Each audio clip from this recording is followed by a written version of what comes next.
Thank you, Madam Speaker. It's pleased to yield 1.5 minutes to the gentleman from Virginia who has had a profound influence on this legislation and knows it inside and out. Mr. Beyer for 1.5 minutes. The gentleman is recognized for 1.5 minutes. Thank you, Madam Speaker. Madam Speaker, today we protect the world for future generations.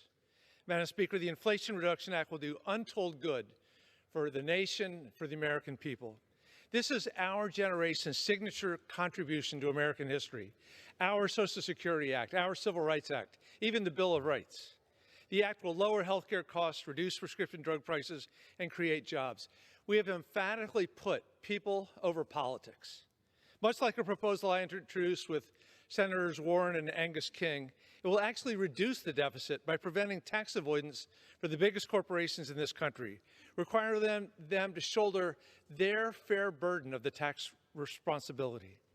Most importantly, the Congress is finally taking the sweeping, ambitious action we desperately need to prevent the worst effects of climate change. We're passing the most important environmental bill in history. I'm privileged to serve on Chairman Neal's brilliant and enlightened Ways and Means Committee, and I'm proud of the diverse tax credit provisions I partnered with many distinguished members and friends. These are the parts of the act which will have enormous climate consequences. They'll accelerate the adoption of zero-emission mid-sized trucks, vans, and other commercial vehicles. They'll scale up direct air capture technology to remove carbon pollution directly from the atmosphere. They'll promote the development of green hydrogen, and they'll incentivize the reduction of emissions in commercial buildings. These provisions and the bill as a whole will create huge numbers of good-paying jobs.